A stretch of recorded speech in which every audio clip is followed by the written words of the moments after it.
ডিপজলকে বললো কি আপনি একটু নামাজের পরে এলান করে দিয়েন যাতে সবাই একটু বসে। তাই ডিপজল নামাজের পরে তার মতো করে এলান করতেছে এইভাবে, ইনশাল্লাহ ভাই বাকি নামাজের পরে মসজিদি মানে কিনের কথা হইব। ও মুসল্লি তোরা গলতে ববি, নাইলে কিন্তু সান্ডে মান্ডে ক্লোজ করে দিব, কয়া দিবা লাছি। তো সবাই তো ভয়ে বসে গেছে, সর্বনাশ যেই লোক এলান করছে না বসলে তো খবরই আছে। তারপরে ওই প্রথম যে ইমানের বিষয়টা, কালেমার বিষয়টা দেওয়া হলো মিশা সওদাগরকে, যে আপনি একটু কালেমার বিষয়টা আপনার মতো একটু সাজাই গুছাই বলেন। তাই মিশা সওদাগর কালেমার বিষয়টা বলতেছে এইভাবে, আমরা দু চোখে যা কিছু দেখি আর না দেখি সব আল্লাহ সৃষ্টি মাখলুক। মাখলুক কিছু করতে পারে না আল্লাহর হুকুম ছাড়া, আর আল্লাহ সব কিছু করতে পারে মাখলুক ছাড়া। তাই যাই হোক সে তার মতো করে বলে গেল। তারপরে নামাজের বিষয়টা ডিপজলকে আবার দিল, যে আপনি একটু নামাজের বিষয়টা আপনার মতো করে বুঝাই বলেন।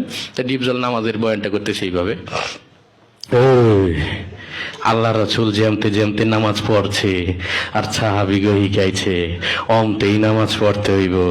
বোঝো নাই মাসলাডা দুধু খা, ওই নৌসাব নামাজ শিখাই দিবি। যাই হোক সে তার মতো করে বললো। তারপরে জিকিরের বিষয়টা দিয়ে হলো কাবিলাকে, যে আপনি একটু আপনার মতো করে কি জিকিরের বিষয়টা একটু বুঝাই বলেন। তাই কাবিলা জিকিরের বয়ান করতেছে এইভাবে, ওর হালতে মাওলা পাকে জিকির তোমার দিলের ভিতরে টাস টাস দিয়ে বাজতে থাকবে। জিকির হইলে যদি তুমি কবরের ভিতরে হান্দাইতে পারো তাইলে তো বাইসেই গেলা, আর জিকির না হইলে কবরে হান্দাইলে ফেরেশতারা তোমার 14 শিখের ভিতরে হান্দাই দেবে। যাই হোক সে তার মতো করে বলে গেল। তারপরে একরামুল মুসলিমিন, মুসলমান পরস্পর হৃদ্যতা ভালোবাসা, এটা দিয়ে হইলো নায়ক ওমর সানিকে। তো ওমর সানি তার মতো করে বুঝাই বলতেছে এইভাবে, একজন মুসলমান আরেকজন মুসলমানের দুঃখ কষ্ট ভাগাভাগি করে দেওয়ার নাম একরামুল মুসলিমিন।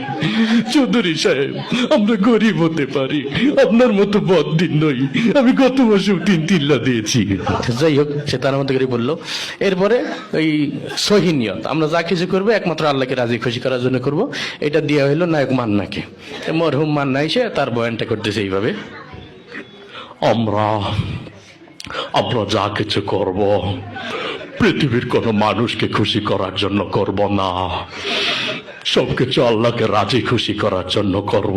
যাই হোক সে তার মতো করে বলে গেল। এরপরে তাবলিগের বিষয়টা দেওয়া হলো নায়ক রুবেলকে।